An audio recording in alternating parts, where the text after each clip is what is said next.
다음으로 박명규 전 통일평화연구원 원장님을 모시고 두 번째 기조 강연을 듣도록 하겠습니다. 기조 강연의 제목은 통일평화의 길을 찾아서 16년의 여정과 새로운 출발입니다. 예, 원장님 부탁드리겠습니다. 예, 박수 한번 부탁드립니다. 네, 여러분 반갑습니다. 또 정운찬 총리님, 오세정 총장님, 또 김병현 원장님 이렇게 귀한 자리에서 모시고 말씀을 드릴 수 있는 기회가 돼서 영광입니다. 정운찬 총리님께서 큰 관점에서 말씀을 다 해주셨기 때문에 저는 주로 저희 연구원의 이 16년을 좀 돌아보는 쪽으로 말씀을 드리고자 합니다. 간략간략하게 PPT 중심으로 말씀을 드리죠. 2006년 출범할 때와 오늘 2022년을 머릿속에 생각하면서 또 오늘 여기 와서 이 멋진 공간과 이 행사장을 보면서 어떤 느낌이 들었나 하면 시골에서 청운의 품을 굽고 서울로 올라와서 단칸방 자취하던 사람이 이제 드디어 좋은 아파트를 마련하고 사회에 아주 괜찮은 자리에 오른 그런 사람이 느끼는 뿌듯함 같은 느낌이라고나 할까요? 그런 생각이 들었습니다. 지난 16년 동안 참 괄목할 만한 성장, 또 성취, 또 그것으로 인해서 우리가 느끼는 자부심, 거기에 감사드리고 앞으로 우리에게 새롭게 주어지는 역할에 대해서 좀 생각을 해볼까 합니다. 아마 여기 저와 초기에 같이 했던 분들은 느낌을 가질지 모르겠습니다만은 2006년 4월에 서울대학교 그 당시 통일연구소로 출범했습니다. 정운찬 총장님께서 특별히 관심을 가지셔서 연구소가 설립이 되었는데 문화관 복도에서 출범식을 했습니다.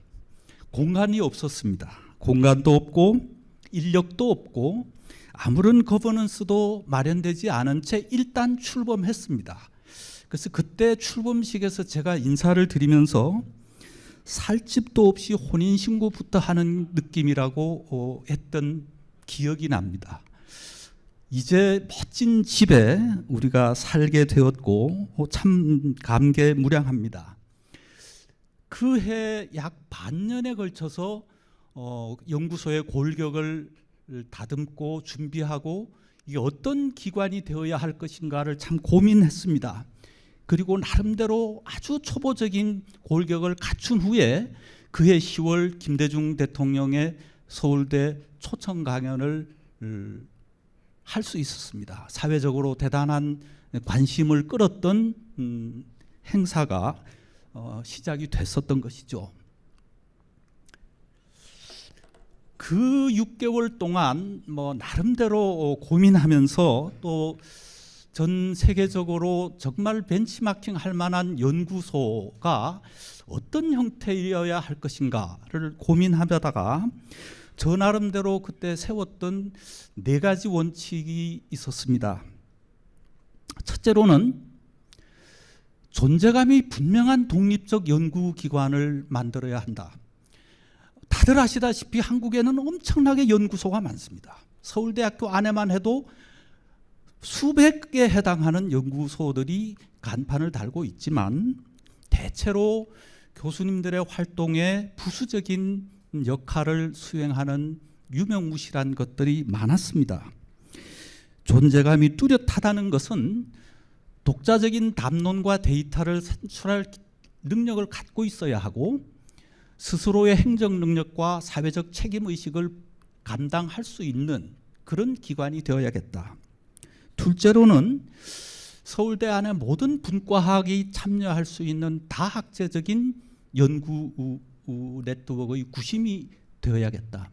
이제 그러려면 연구비의 관리와 지원이라고 하는 소극적 차원을 넘어서 연구 전반의 조율과 창의적인 기획을 수행할 수 있어야 한다.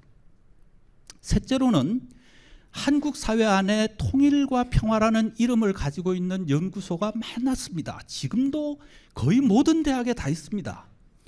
그 타 대학의 유관 정책 기관과 상생하면서도 구별되는 것. 뚜렷하게 서울대학교만이 가질 수 있는 모델을 만들어야 한다. 마지막으로는 통일을 내건 많은 기관들, 운동단체들이 있는데 이 운동과 이념의 영역과는 구분되는 학술적인 기관으로 자리매김해야 한다. 이게 저 나름대로 가졌던 4개의 이 원칙이었습니다. 그래서 그 당시에 미션 스테이트먼트를 나름대로 정리하면서 서울대학교가 민족 문제에 기여하기 위하여 조금 전에 정운찬 총장님께서 말씀하셨던 그 사명을 위해서 적어도 저런 4가지 작업으로 출범하려고 하는 연구소다. 이런 생각을 그때 했던 것이죠. 다학제적이어야 하고 이념적이지가 않고 실사구시적이어야 하고 자민족 중심적이 아니라 동북아 평화의 맥락에서 접근하고 북한 연구가 아닌 통일 과정의 쟁점들을 연구하는 조직으로 출발한다. 이제 이런 것을 설정했었습니다. 제 개인적으로는 뭐 여기서 믿어 주실 분이 얼마나 계실지 모르겠지만 이 일을 해가는 과정에서 머릿속에서 제한테 제일 많은 이 조언자가 됐던 사람은 막스 베버였습니다. 살아있는 분도 아니지만 제가 막스 베버에게서 배운 또는 그 느낀 것은 이런 것이었습니다. 학문과 정치는 불가분이지만 전혀 다른 것이다. 학자와 대학 연구가 할 수 있는 일과 할 수 없는 일을 구분하지 못하면 정치를 망가뜨릴 뿐만 아니라 학교를 망가뜨린다. 그래서 저 정치와 정책, 이념의 논쟁과 무관하지 않으면서도 그 모두에게 도움을 줄 수 있는 객관적이고 지적인 데이터, 담론을 제공해 줄 수 있는 기능을 이 연구소가 수행해야 된다고 생각했습니다. 저런 얘기를 몇 군데서 했는데 상당히 시니컬한 반응들을 받았습니다. 그게 될 일이냐. 불가능한 시도라는 반론을 느끼면서도 접하면서도 저에게는 저 막스 베버라는 인물이 늘 이 연구소를 책임지고 있던 10년 동안 끊임없이 제 머릿속에 남아있던 어드바이서였습니다. 그런 생각 속에 어쨌든 여기 여러분들의 도움을 받으면서 정말 제대로 된 리서치 인스티튜트가 되려면 무엇이 필요할까? 중요한 것은 리서치 앤 데이터가 그 핵심이겠고 거버넌스와 리스폰시빌리티에 대한 확실한 그 정체성이 있어야 하고 사회 전반과 연결짓는 네트워크와 비저빌리티를 갖춰야 한다. 결국 이제 저 세 개가 중요한 그 축일 것이고 저것들을 어떻게 수행할 것인가. 그 중에서도 저는 저 리서치와 데이터가 생명이라고 생각했습니다. 어떻게 할까? 가장 좋은 것은 그 연구소에만 있는 귀한 자료들이 있다면, 그런 자료를 확보하고 있다면 그 연구기관은 그 자체로 생명력을 갖습니다. 그러나 신설 연구기관으로서 그건 쉬운 일은 아니었죠. 일본 조선대학의 그 문학 교수였던 김학렬 교수가 소장하고 계시던 해방 직후의 북한 지역 많은 자료들을 서울대학교에 기탁하고 싶다는 뜻이 간접적으로 전달이 되어서 그때 중앙도서관 사서와 같이 일본에 가서 김학렬 교수 댁에서 책을 고르고 그 중에서 약 5천여 권을 서울대학교 도서관으로 가져와서 학렬문고를 설치했습니다.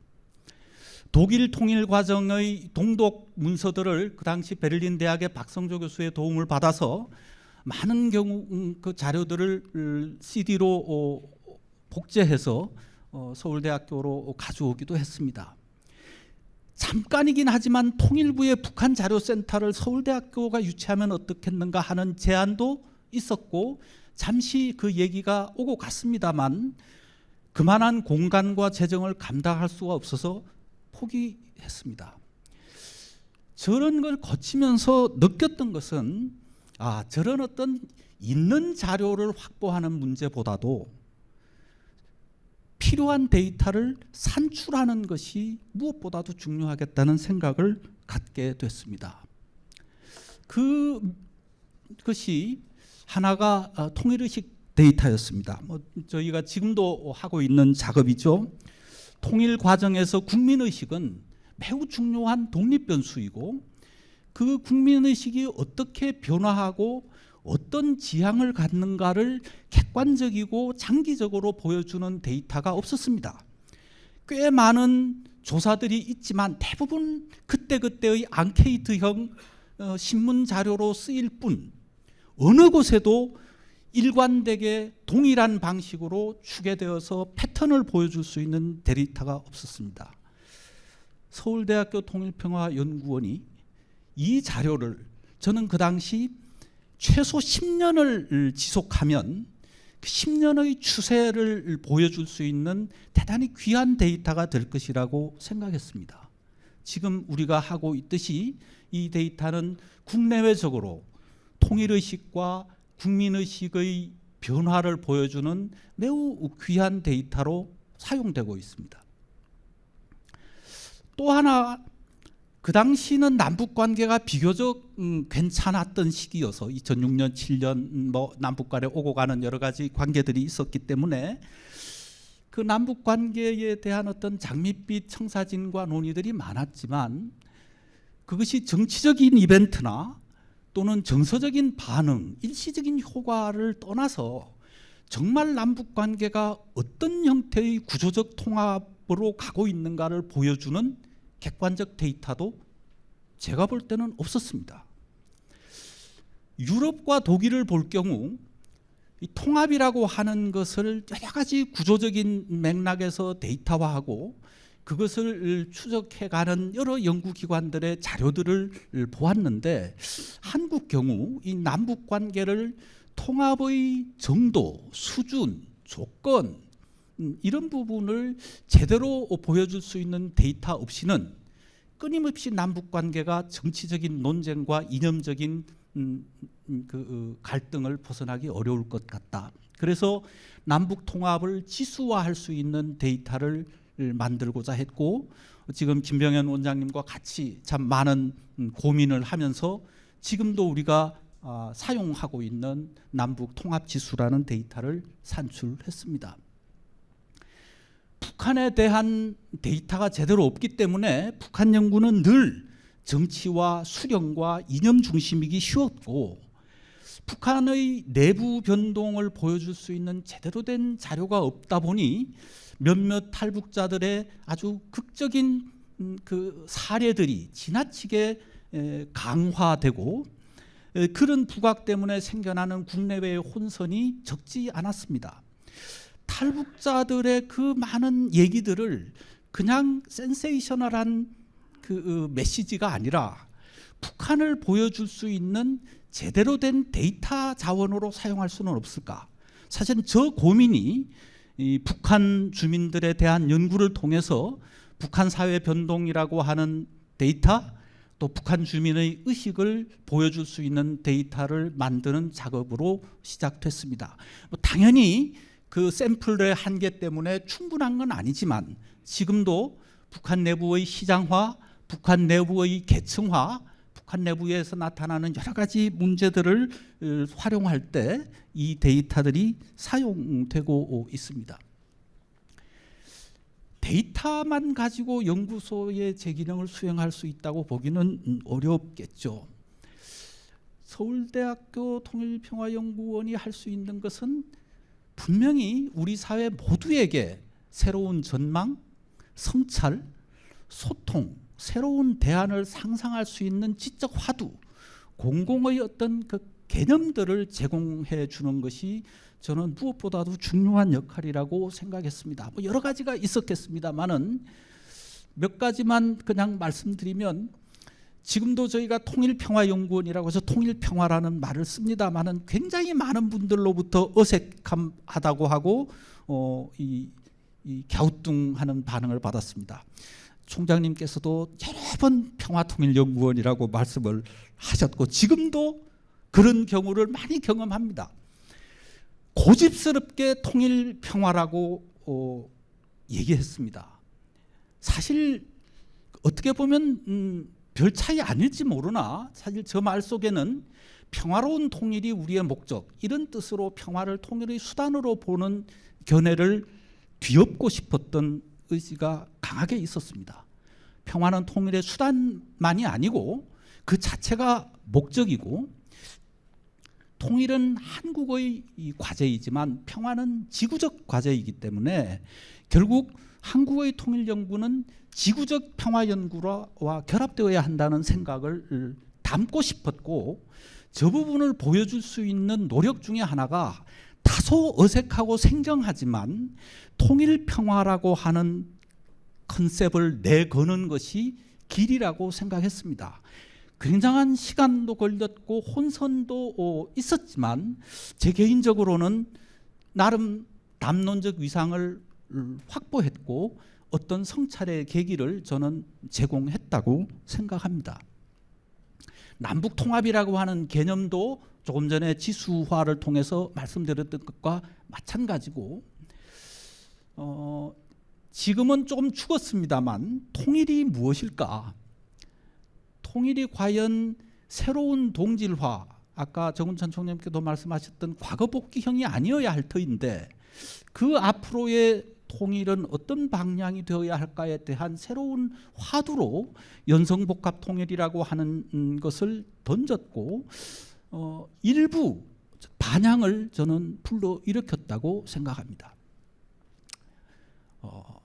평화학과 결부되면서 그린피스라고 하는 생태의 이 가치가 이 평화연구와 어떻게 연결되어야 할 것인가도 고민해야 한다라고 하는 화두 같은 것들이죠. 이런 것들, 그리고 통일을 늘 독일을 사례로만 보는데 사실은 중국과 대만의 양안 관계를 좀 더 주목할 필요가 있다라는 생각들, 이런 여러 가지 것들은 제가 생각하기에 우리 학계 전반에 또 우리 사회의 통일을 생각하는 유관 기관과 전문가들에게 신선한 충격을 줄 수 있는 그런 것들이 아니었을까 생각합니다. 학교 안에 이런 유형의 연구기관을 만드는 것이 사실 쉽지는 않았습니다. 정운찬 총장님의 아주 적극적인 후원과 지원 때문에 가능했고, 총장 직할의 연구기관으로서 자율성을 보장해 주셨기 때문에 오늘 이 자리까지 오게 되었지만, 사실은 이중책무를 감당하는 것이 쉬운 거버넌스 형태는 아니었습니다. 독자적인 조직으로서의 자기 역량도 갖춰야 하면서 서울대학교 안에 모든 단과대학 또 연구자들을 서포트하고 그 연구를 협력 네트워크 체제로 돌아갈 수 있도록 하는 매개 역할을 하는 것, 이게 저는 서비스 역할과 연구자 역할을 같이 해야 한다고 생각했던 것인데, 사실 그 리더십과 헌신성을 공유한다는 것이 쉬운 일은 아니었던 것 같습니다. 그러나 저는 저것이 우리 이 연구원 거버넌스의 어떤 축이 되어야 할 것이라고 생각했고, 이제 이런 여러 가지 사업들은 여기서 시간 또 좀 축약하고 이미 여러분들께서 잘 아시는 것이기 때문에 좀 넘어가겠습니다. HK 사업을 통해서 이 평화학을 수렴하고 결국은 저희가 통일학센터와 평화인문학연구단이라고 하는 두 바퀴로 움직여지는 구조를 가졌고, 그 양자를 연구의 아젠다에서 또 연구 활동에서 각종 네트워크에서 연결시키려는 시도를 쭉 했었습니다. 아카데미도 통일아카데미, 평화아카데미를 같이 했고요. 기반 구축 사업도 저 통일학과 평화학을 같이 묶는 방식으로 계속해 왔습니다. 지금은 어떨지 잘 모르겠습니다만 제가 그걸 하면서 약간의 긴장이 있구나 하는 것을 느꼈습니다. 그 긴장은 역시 통일학과 평화학이라고 하는 두 영역이 대단히 밀접하면서도 그 관심사와 시간 감각은 좀 다르다.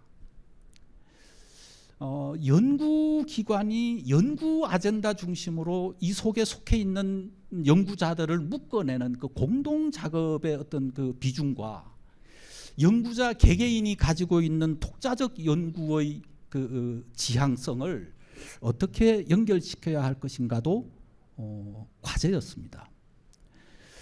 연구기관 안에 어쩔 수 없이 여러 개의 지위들이 있었습니다. 교수도 있고 연구교수도 있고 연구원도 있고요. 일시적인 분도 있고 초빙되어 오신 분도 있고 모두가 연구자로서 저는 동일해야 한다고 주장을 했지만 사실은 그 내부의 거버넌스에도 쉬운 일은 아니었습니다. 이런 부분들이 어쩌면 저희 연구원이 이 성장해 오면서 경험했던 또는 넘어야 했던 산들이 아니었나 생각합니다. 이 네트워크와 비지빌리티는 저희가 나름대로 이런 노력을 통해서 사회적인 요구를 수용하고자 했고 비교적 사회로부터 한우물을 파는 연구소다 이런 평가를 받아서 긍정적인 그 반응도 받았지만 늘 이 거품과 과장이 없는 자기 정체성, 서울대학교라고 하는 그냥 정해져 있는 브랜드 효과와 무관한 이 연구소 자신이 가지고 있는 역량으로서 평가받는 정체성, 이게 저는 대단히 중요한 과제였다고 생각했고, 이제 그러다 보니까 이 비지빌리티와 관련해서 남북 문제는 늘 매일매일 현안에 관한 사회적 요구와 관심으로부터 벗어나기 어려웠습니다. 언론의 이 코멘트 요구, 근데 저런 부분들은 사실 연구자들의 연구의 그 시간성하고는 참 조율하기가 쉽지가 않았던 것 같습니다. 나름대로 내부적으로 저 부분을 통일학센터의 어떤 그 언론 창구를 만들어서 해결하고자 하기는 했지만 역시 쉬운 일은 아니었다라는 생각도 합니다. 국내의 여러 연구협력 네트워크와 특히 그 서울대학교와 김일성대학교 사이에 학술적인 네트워킹을 만드는 작업은 참 관심을 많이 갖고 추진했었습니다. 근데 중간에 그때 정운찬 총장님께는 그런 말씀을 잠깐 드리기도 했지만 이 일정한 그 북한에 대한 재정 지원을 조건부로 요청하는 경우들이 종종 있었습니다. 저는 그 부분에 대해서는 아주 원칙을 고수했습니다. 재정 지원 없는 연구 협력과 지식 공유가 아닌 방식으로는 하지 않는다. 결국 그것이 오랜 시간을 거쳐서 2015년에 광복 70주년을 계기로 이 양교 사이에 물론 연변대학을 매개로 사용을 하긴 했습니다만은 매년 학술 대회를 하는 약속을 얻어냈고 3년간 지속할 수 있었습니다. 지금 그것이 지속되지 않는 것은 참 안타깝지만 어쩌면 언젠가는 다시 이 싹을 틔울 수 있는 그런 그 뿌리가 되지 않을까 생각합니다. 평화학을 한국만의 것이 아니고 전 세계적인 것, 특히 유럽 중심의 평화학이 아니라 아시아 아프리카에서의 평화 연구의 어떤 지적 인프라를 우리가 제공했으면 좋겠다라고 하는 사실 생각 때문에 저 아시아 저널 오브 피스 빌딩이라고 하는 저널을 구상하고 우리 김성철 교수의 정말 헌신적인 노력으로 저게 지금 그 해당 분야에 대단히 중요한 국제 저널로 자리 잡게 된 것도 저는 저희 연구원이 가지고 있는 어떤 지적인 자기 역량의 하나라고 생각합니다. 이제 마지막으로 조금만 말씀드리고 끝을 맺겠습니다. 2022년은 정말 이렇게 좋은 곳, 좋은 환경, 좋은 인프라, 훌륭한 연구 인력들을 갖춘 그런 우리 연구원의 아주 성장기가 왔습니다만 사회적으로는 아까 총장님께도 말씀하셨듯이 대단히 달라진 환경 앞에 우리가 놓여 있습니다. 어떤 새로운 출발을 해야 할까? 굉장히 다양한 부분에서 새 접점을 찾는 노력해야 될 것 같습니다. 이전의 방식으로는 접점 찾기가 쉽지 않아진 상황, 이 새로운 접점 찾는 작업도 필요할 것이고요. 그동안에 우리가 던졌던 화두와는 달라진 환경에서 새로운 쟁점들을 어떻게 찾아내고 우리 사회가 그 부분을 어떻게 지적으로 다루어야 할 것인가를 끊임없이 성찰하게 하는 그런 화두를 만들어내야 할 것이라고 생각합니다. 핵 문제가 고도화되었고 미중 패권 경쟁은 점점 더 심해지고 세대 변수와 남남 갈등은 더 뚜렷해졌고요. 전 세계의 디지털 초연결성이 확대되는 이런 그 대변화가 한반도 평화라고 하는 그냥 큰 화두와 관련해서 어떤 의미를 가져올 것인가. 핵이라고 하는 문제가 앞으로 한반도 평화와 어떤 관계를 맺어야 할 것인가. 평화 체제가 구축된다면 그 이후의 남북 관계는 어떤 관계가 되는 건가. 평화 협정은 평화를 보장하는가.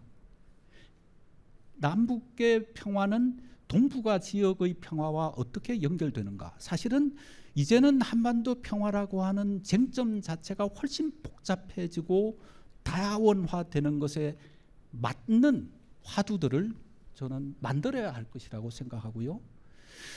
통일에 대한 우리 사회의 기존의 방식, 여전히 민족 공동체 통일 방안이라고 하는 것이 우리 사회의 공동 방안으로 있지만 저 잠정적 특수관계론이라고 하는 30년의 이 규정이 앞으로도 계속될 것인가.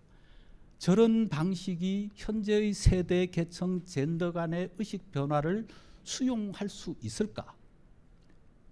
이런 여러 가지 부분에 좀 부응할 수 있는 그런 새로운 담론과 화두와 어떤 그 쟁점들을 던져야 하리라고 생각합니다. 마지막으로 하나 말씀드리고 싶은 것은 이번 대선 과정에서도 경험했지만 저는 우리 사회 전반이 뭐 국제적으로도 그렇지만 한국도 감정 정치의 현상이 크게 대두되었고 사회 통합에 관한 여러 그 우려, 사회 균열의 가능성, 그리고 다른 한편으로는 디지털로 이어지는 새로운 통합 양식, 이것이 지금 병존하고 있는 이런 속에서 어떻게 민주주의적 원리와 남북관계 문제를 연결시킬 것인가. 민주주의란 무엇인가. 민주주의와 남북관계 해결은 별개의 것인가. 이 양자를 어떻게 묶어야 될 것인가라고 하는 대단히 중요한 또 하나의 이 지적 과제가 저는 우리 사회에 던져졌다고 생각합니다. 통일평화연구원이 이런 부분을 새로운 우리 이 과제로 좀 던지면서 이 팬데믹 테크놀로지 또는 이 핵, 이 변화하는 이 상황 속에서 우리 사회에 필요한 지적인 화두 또 그런 성찰의 어떤 그 인프라를 계속 제공해 주시고 그런 네트워크의 구심으로서 서울대학교가 해야 할 정말 중요한 사명을 계속 감당해 주시기를 부탁드리면서 제 말씀을 마치겠습니다. 여러분 감사합니다.